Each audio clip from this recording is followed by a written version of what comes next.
Tal vez ustedes sepan que hay una enfermedad, una afección mental que se llama el síndrome de Tourette. No sé si alguna vez lo han escuchado o no, pero el síndrome de Tourette es una enfermedad, una afección mental donde la gente que tiene esta afección tiene movimientos involuntarios. No es el mal de Parkinson, tiene movimientos involuntarios, puede mover su cabeza o sus manos, pero aparte empiezan a decir una sarta de groserías, de majaderías, y no se las dicen a alguien, sino que hagan de cuenta que están moviéndose y voltean y gritan una blasfemia, una cosa que de hecho cuando uno ve a alguien que tiene esto, pues se espanta porque dice, ¿por qué me insulta, no? Esta persona que no me conoce. No le está insultando, es una afección mental, es un problema mental, y pues pobre de la gente que sufre este problema, ¿verdad? Porque evidentemente pues hace que la gente les caiga mal a las personas. Pero no es lo mismo cuando hablamos de alguien que es un bully.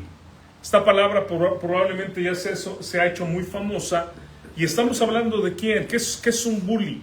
Bueno, un bully, estamos hablando de una persona que intimida, estamos hablando de una persona que ataca a las demás personas, las intimida, las priva de su voluntad, los golpea, les amenaza, y de esta manera a lo mejor obtiene algo que él quiere, o sencillamente la satisfacción de sentirse superior a los demás.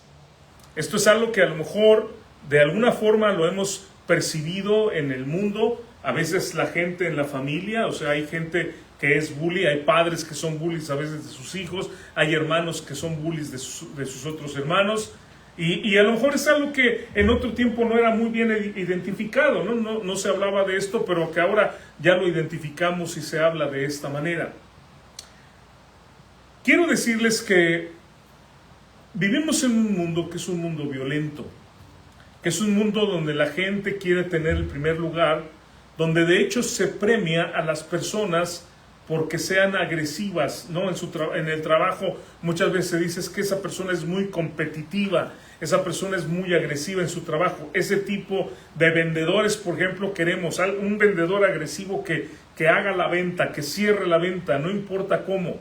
Y de alguna forma vivimos en un mundo que es así. El enojo, la intolerancia se hacen presente en este mundo.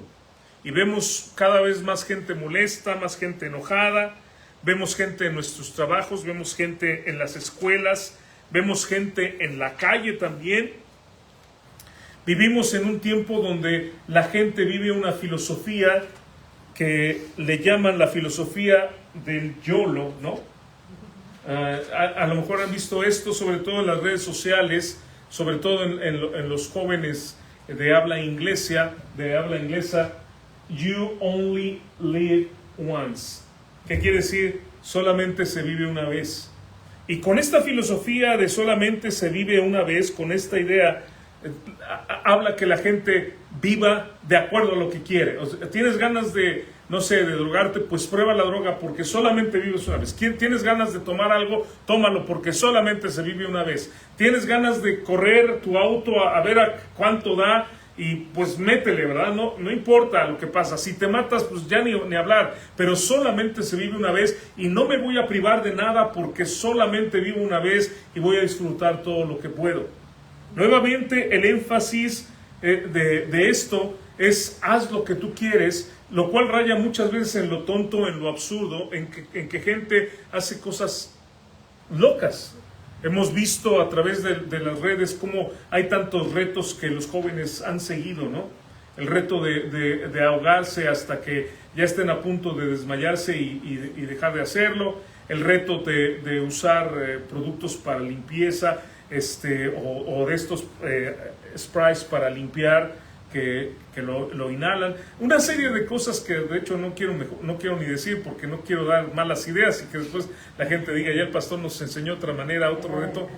Pero la gente hace estas cosas absurdas y tontas porque de esta manera quieren decir, bueno, yo tengo el control, yo tengo yo hago lo que yo quiera, nadie me va a decir a mí lo que yo haga, yo soy el jefe, yo soy el jefe de jefes, ¿no? Como dicen algunas canciones mexicanas, yo sigo siendo el rey, ese egoísmo, ¿no? Yo aquí mando y casi el mensaje es yo soy Dios. Pero lo curioso es que en una sociedad donde la gente hace todo esto, también es la sociedad donde la gente vive con más ansiedad. ¿Han visto eso? La gente tiene más padecimientos hoy en día de ansiedad, la gente tiene más crisis nerviosas hoy en día, la gente se siente más sola hoy en día, la gente también tiene más depresión. Vivimos en un tiempo donde la gente está buscando más fármacos, está tomando más medicamentos para que le puedan dar tranquilidad, para que puedan dormir, porque no puede dormir. Ya no es tan fácil dormir, entonces ahora tengo que tomar una pastilla o 2 pastillas o algo que me ayude a dormir, que calme mis nervios, porque lo que yo pienso es que cuando hacemos nuestra voluntad y eliminamos a Dios, o le decimos a Dios, tú cállate, tú dirás lo que quieras en tu Biblia, pero yo voy a hacer lo que yo quiera, entonces las consecuencias las vamos a tener nosotros. La gente piensa que este camino de hacer su voluntad es algo muy bueno, va a traer muy buenas consecuencias, pero no sabe que realmente es una trampa del diablo y que finalmente, a través de hacer todo lo que tú quieres y a través de vivir como tú quieras, el resultado que vas a obtener es destrucción, es dolor, es tristeza, es angustia. Así que la siguiente bienaventuranza que nos toca meditar el día de hoy, hermanos, no es nada popular en este tiempo. No es un pensamiento que podamos decir, lo vamos a encontrar en los escritos de los libres pensadores de hoy en día o de los influencers. Más bien, la bienaventuranza que hoy vamos a estudiar pareciera que está hablando de una persona blandengue, de una persona timorata, una persona tímida, una persona que decimos, eso no, o sea, pero les recuerdo que los caminos de Dios son diferentes a los caminos del hombre. Les recuerdo que la manera de pensar del hombre no es de acuerdo al pensamiento de Dios y que entonces tenemos que entrar a este caminar con Dios tomados de la mano del Señor Jesucristo. No podemos hacerlo por nuestras fuerzas y no podemos tener la bendición también que Dios promete si lo tratamos de hacer en nuestras fuerzas. Es algo que Dios tiene que obrar en nuestra vida. La bienaventuranza del día de hoy está en Mateo 5:5. Es 5:5.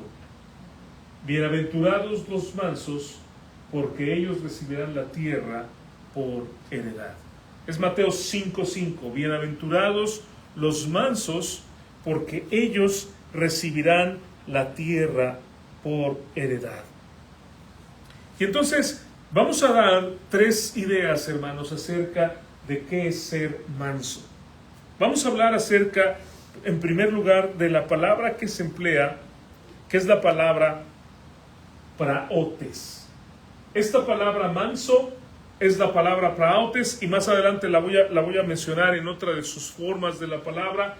Esta es la palabra que se utiliza en el texto griego y que es traducida como manso.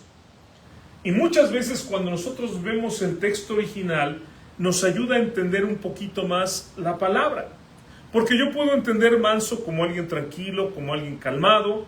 Puedo entender manso como alguien que es apacible, como alguien que ayuda. Puedo entender manso como una persona relajada, como una persona de buenas intenciones. Todo eso describe a una persona mansa.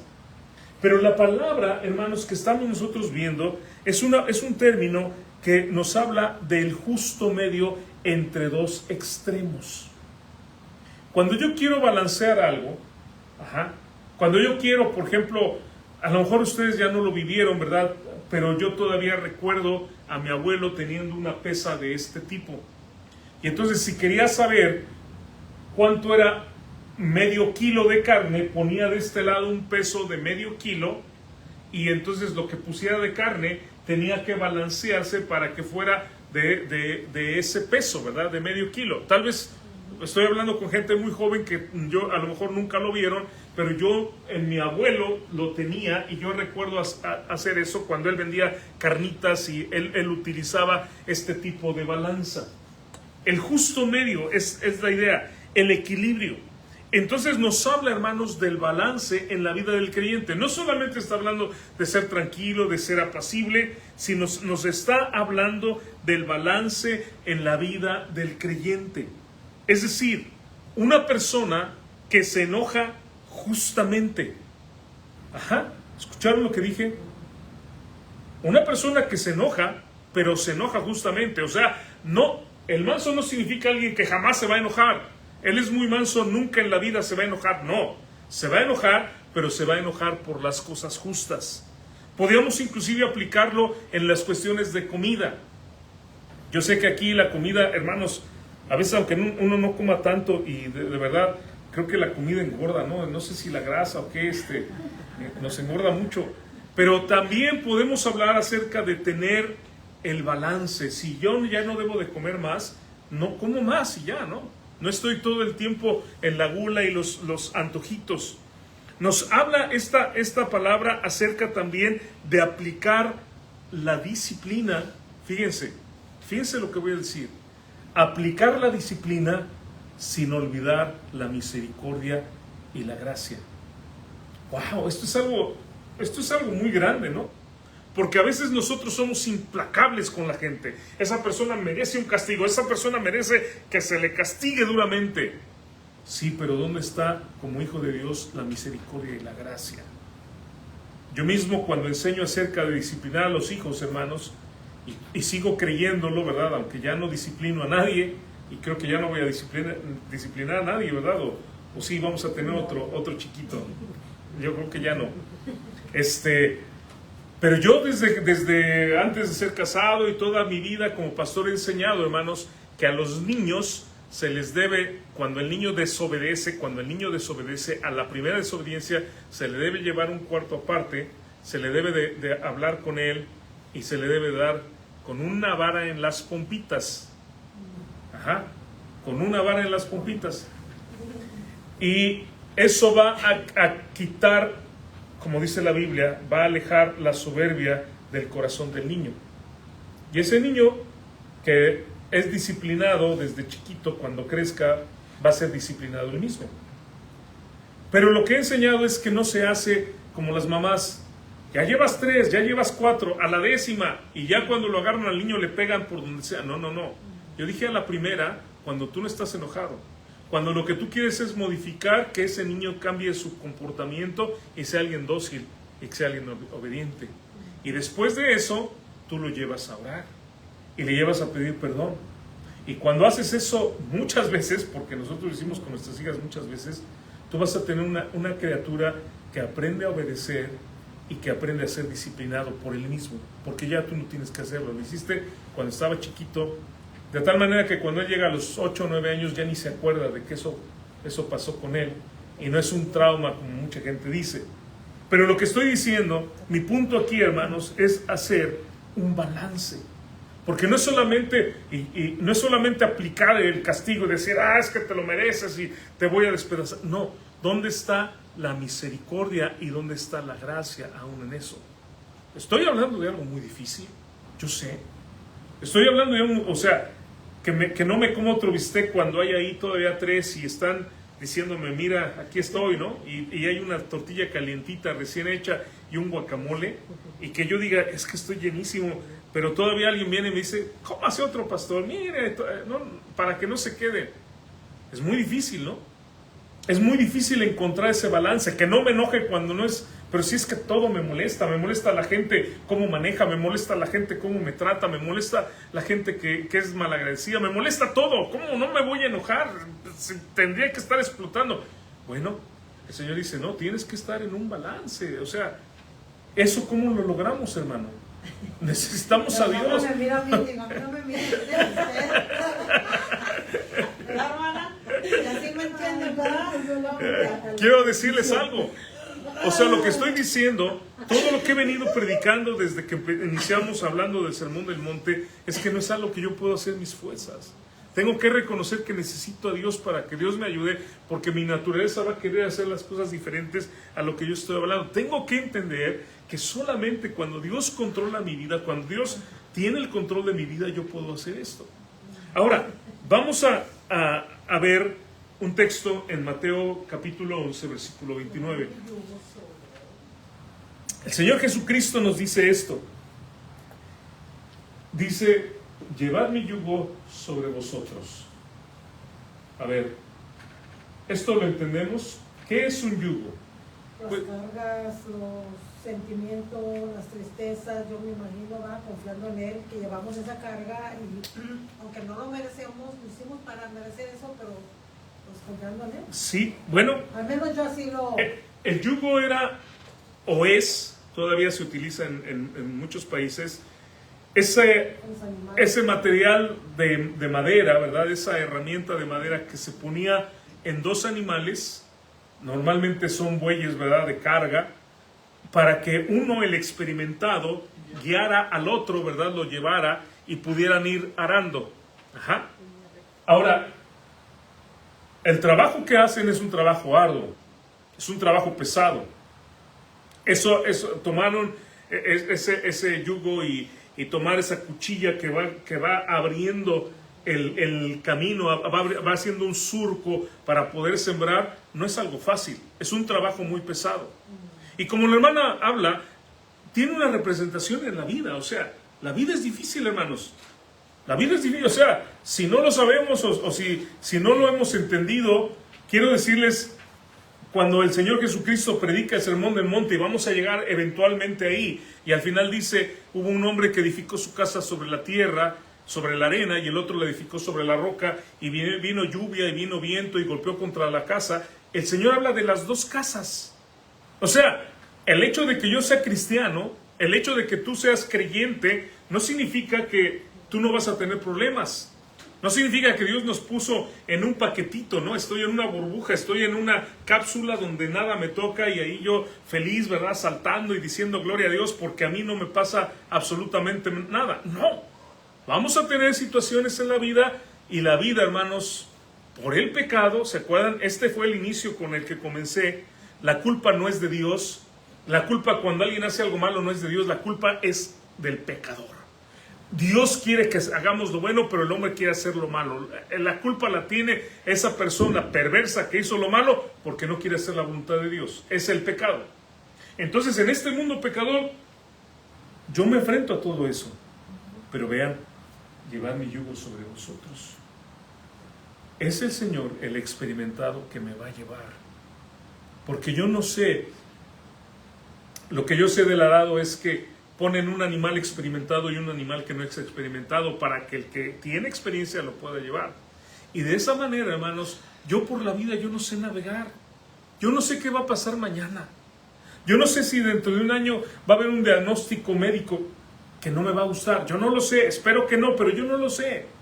Yo no sé si voy a tener un choque. Espero que no, hermanos. Le pido a Dios que no pase. Trato de manejar prudentemente, pero a veces hago imprudencias también, ¿no? A veces por la rapidez o por lo que sea, hago imprudencias. Soy humano. Pero yo no sé qué va a pasar. Pero Dios, que sí sabe, Él me va a llevar. Entonces, cuando yo estoy con Él, yo no tengo que preocuparme. Lo que tengo que hacer es confiar en Él, que Él me va guiando. ¿Entienden lo que digo? A través de esas tierras áridas, Él va llevándome haciendo el surco. Pero dice, llevad mi yugo sobre vosotros, y luego, ¿qué dice?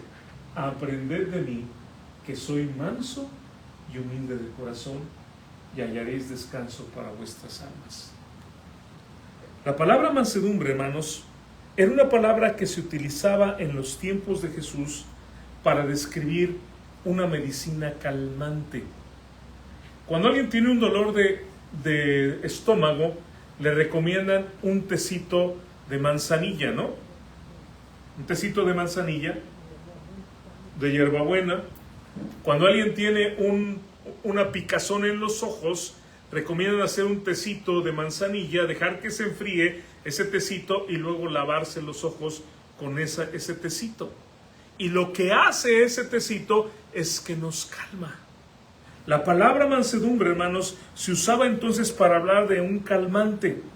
Cuando una persona tenía una fiebre, se le daba algo, un medicamento manso, algo que tenía mansedumbre para tranquilizar, para calmar, para aliviar.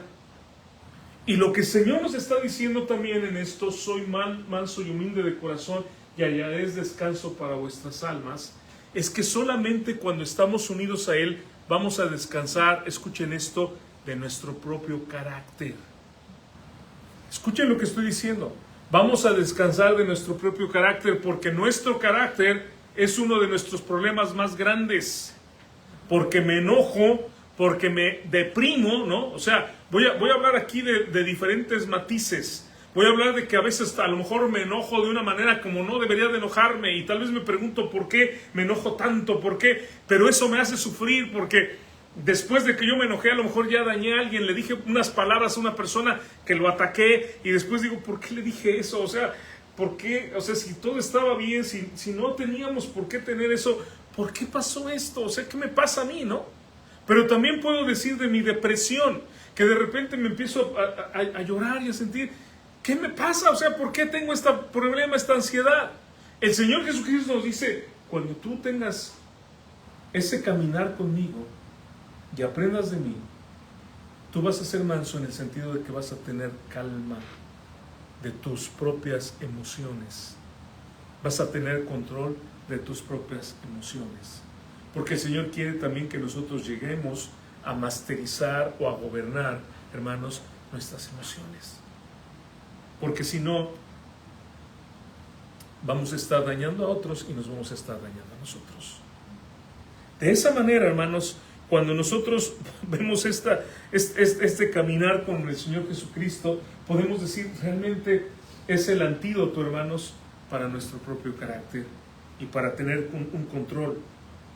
Aristóteles escribió esto, dijo, cualquiera puede enfadarse, eso es muy fácil.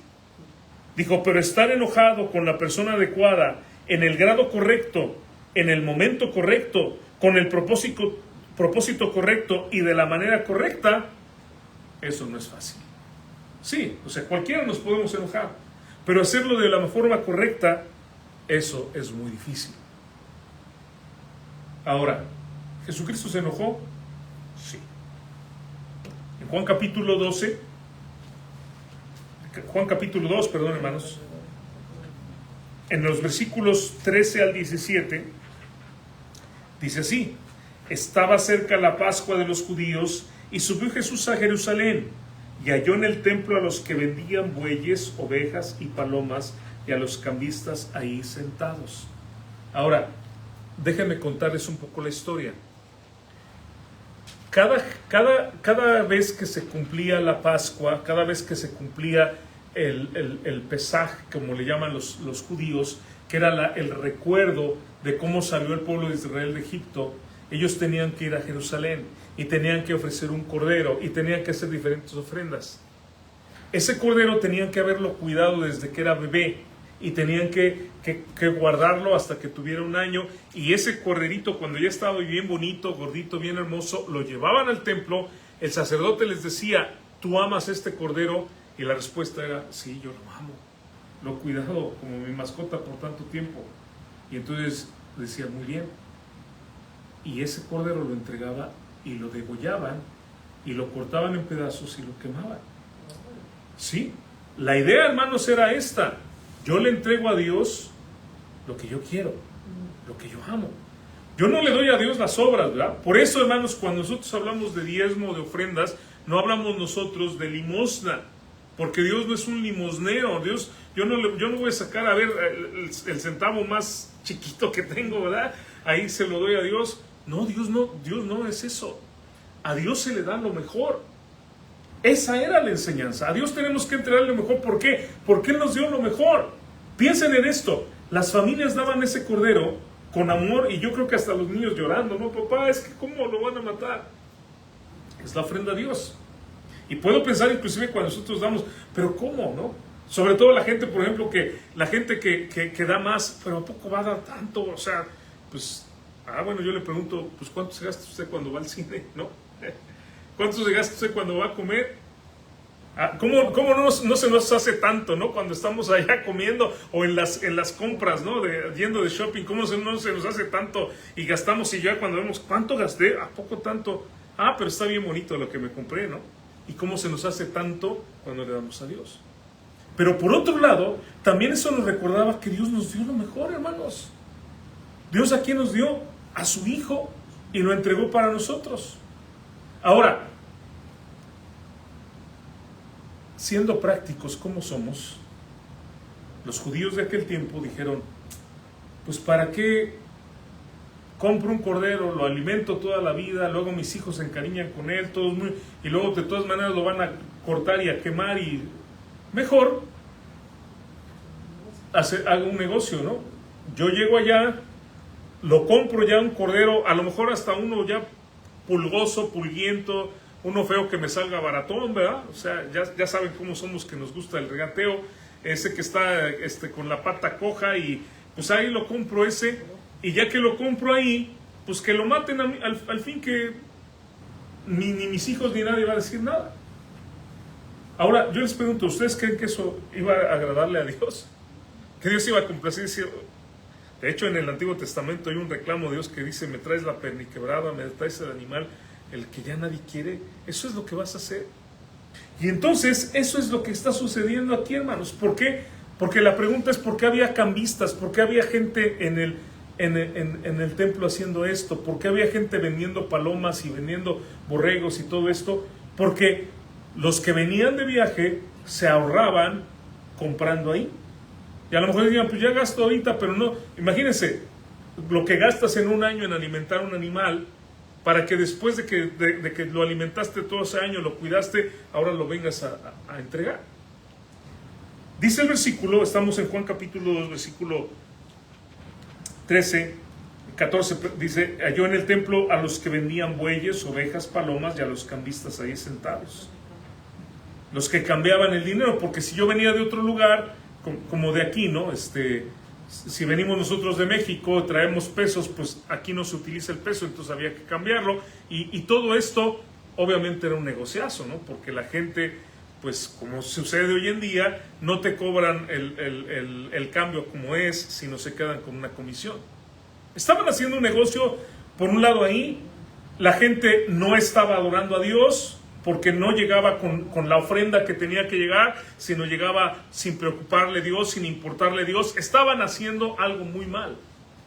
Pero quiero que piensen en una tercera idea de por qué estaba mal. Ellos, en el templo, se ponían en el atrio de los gentiles. El lugar donde ellos ponían su negocio, por decirlo así, imagínense como, no sé cómo decirles, como el mercado sobre ruedas, o qué idea puedo yo hacer para que nosotros entendamos, ¿no? Donde ellos se ponían era el atrio de los gentiles, porque no se podían poner en los otros lugares, esos eran sagrados. Pero el atrio de los gentiles, escuchen esto, era el lugar donde los que no eran judíos podían llegar. Ellos no podían entrar al templo, no podían entrar más adentro, solamente ahí. Entonces imagínense el testimonio cuando la gente llegaba, que no creía en Dios, y llegaba al templo que se supone que era de Dios, y lo que veía era un negocio, y lo que veía era un desorden. ¿Iban a buscar a Dios? No.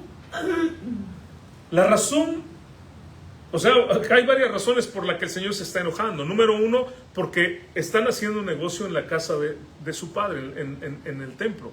Número dos, se está enojando porque esa gente que debería de venir a adorar a Dios, no está adorando a Dios, está ahí comprando lo que sea para ofrecerlo a Dios sin importarle. Pero número tres, porque es un tremendo mal testimonio para los gentiles, que es la única oportunidad que tienen de saber de Dios. Vamos, si yo hubiera llegado y veo que se están peleando por un animal ahí todo feo, yo digo, ¿por qué? ¿Eso le van a dar a su Dios? Si yo veo que acá están discutiendo del precio, yo digo, o sea, yo vine aquí a adorar a Dios, o vine aquí a ver cómo se pelean y hacen todo este negocio. Entonces, ¿saben qué? Mejor yo no regreso. Y esa es la razón. Y entonces, ¿qué hace el Señor Jesucristo? Versículo 15. Y haciendo un azote de cuerdas, echó fuera del templo a todos y las ovejas y a los bueyes, y esparció las monedas de los cambistas y volcó las mesas, y dijo a los que vendían palomas: quitad de aquí esto, y no hagáis de la casa de mi padre casa de mercado. Versículo 17. Entonces se acordaron sus discípulos que está escrito: el celo de tu casa me consume. Es interesante que al final la palabra que se utiliza cuando dice celo, hermanos, es la palabra celos. En griego es celos, nada más que con Z, es la misma palabra que tenemos nosotros. Pero esta palabra habla de un fuego. Y está hablando este texto, hermanos, acerca de que el Señor estaba muy molesto, estaba muy enojado por lo que estaba sucediendo. Ahora, piensen en esto. El Señor Jesucristo, estando molesto, el Señor Jesucristo no golpeó a la gente. Él tumbó las cosas que estaban ahí. El Señor Jesucristo no los maldijo, no utilizó una serie de improperios contra ellos. Estaba muy, muy enojado. Estaba encendido su coraje en este momento en el Señor Jesucristo. Pero aún tuvo la prudencia de, aún en eso, decirles por qué estaban haciendo algo incorrecto. ¿Y qué hizo también el Señor Jesucristo? Solucionó un problema. Lo que quiero decir con esto, hermanos, es que aun cuando nosotros nos enojamos, no tenemos nosotros ni por qué insultar y decir y hablar, maldecir, pero lo que podemos hacer es resolver la situación y mantener el control aun cuando estamos nosotros enojados. El segundo pasaje donde vemos a Jesús enojado es en Marcos capítulo 10. Marcos 10, 14. Ahora, en Marcos, hermanos, la situación ahora, el Señor ha hablado acerca del divorcio. El Señor ha hablado de por qué no es correcto el divorcio dentro del plan perfecto de Dios. Si nos hemos casado, la idea es que nos quedemos casados para siempre. Y en el capítulo 10, hermanos, de Marcos, en el versículo 14, perdón, estoy en Mateo.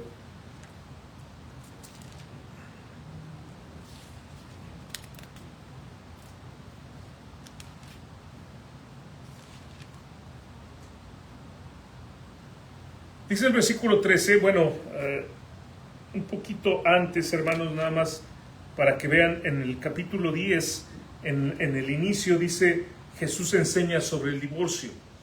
Y Jesucristo estuvo enseñando todos estos versículos desde el 1 versículo hasta el versículo 12 acerca del divorcio y acerca de cómo el divorcio se da por la dureza del corazón del hombre, pero no es el plan de Dios. O sea, ese no es el plan de Dios.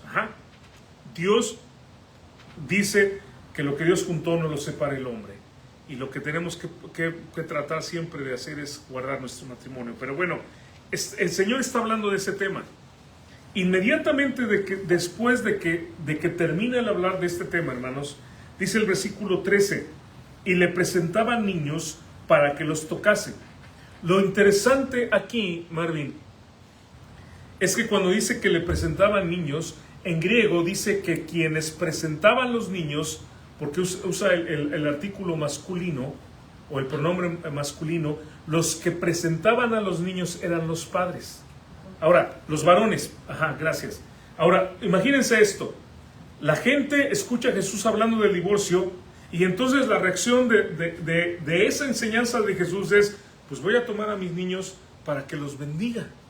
Y los papás varones toman a sus niños y los llevan. O sea, miren, qué bendición. O sea, en esta mañana son más hermanas, son más mujeres que varones, ¿no? Y casi siempre en las iglesias Dios toca el corazón de la gente, pero quien responde más al llamado de Dios son mujeres que hombres, ¿no? Pero qué bendición que en esta ocasión, Marcos capítulo 10, quienes responden a la palabra del Señor son los varones. Y su actitud es llevar a los niños para que el Señor los bendiga. Dice: y los discípulos, ¿qué hicieron, hermanos? Los reprendían a los que los presentaban. Yo me imagino que los discípulos, cuando ven todos estos varones que traen a sus hijos, empiezan a decir, no, espérate, no molestes al maestro. O sea, tú, tranquilo, el maestro está allá aparte, no lo molestes. Y dice el Señor, dice la palabra de Dios, viéndolo Jesús, se indignó. Ahora, esta palabra indignó significa que se enojó muy fuertemente. Se enojó igual que cuando se enojó en el templo. Es la misma idea. El Señor se puso muy molesto y les dijo, dejad a los niños venir a mí y no se los impidáis, porque de los tales es el reino de Dios. ¿Por qué se enojó? Porque ellos estaban haciendo exactamente lo contrario que Jesús quería. Cuando Jesús ve que ellos están reaccionando correctamente al mensaje de Jesús, Él dice, ¿por qué les van a impedir a ellos que vengan a mí? No, y los reprende.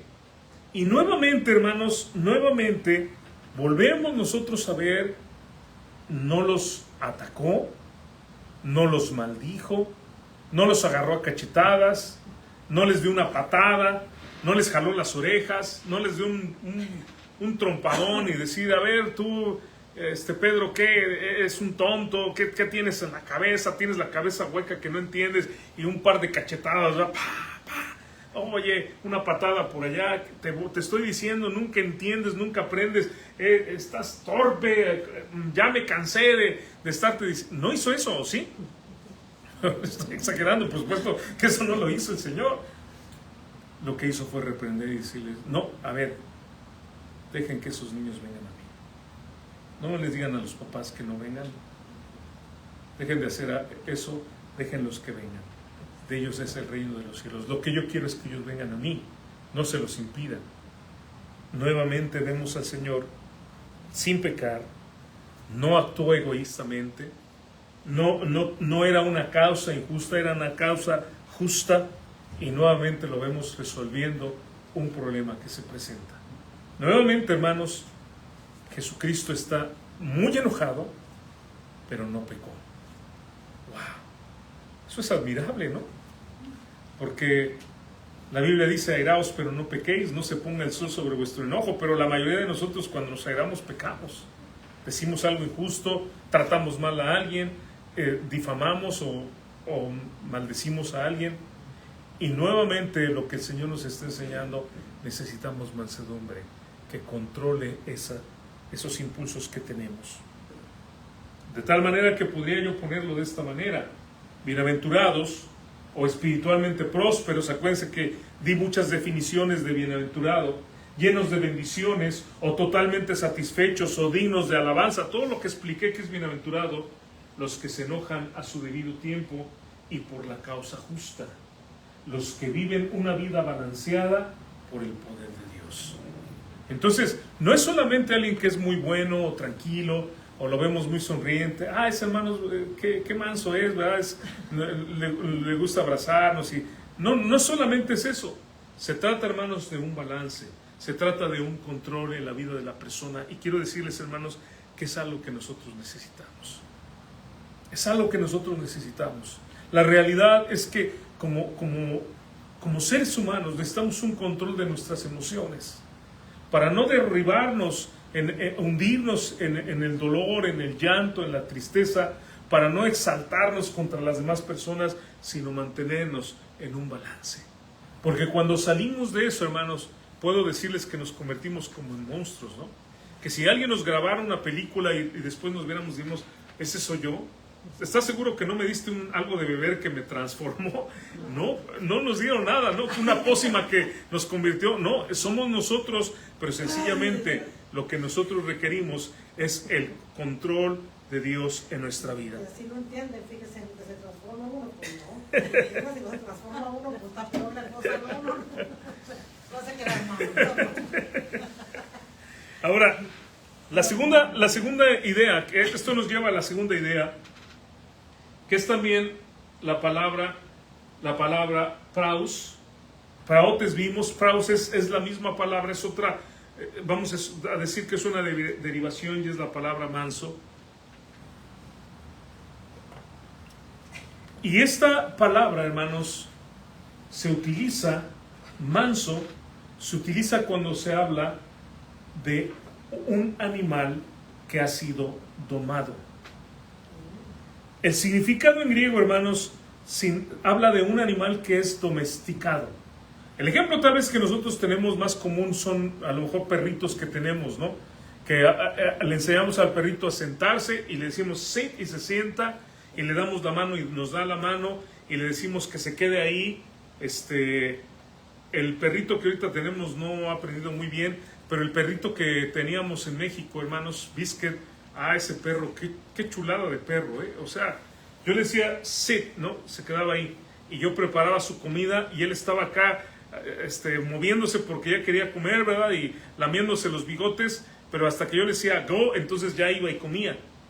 Y se salía a dar la vuelta y le decía que se viniera a la casa y se metía. Y luego se quería salir de la casa y le decía, no, aquí. Y se quedaba ahí.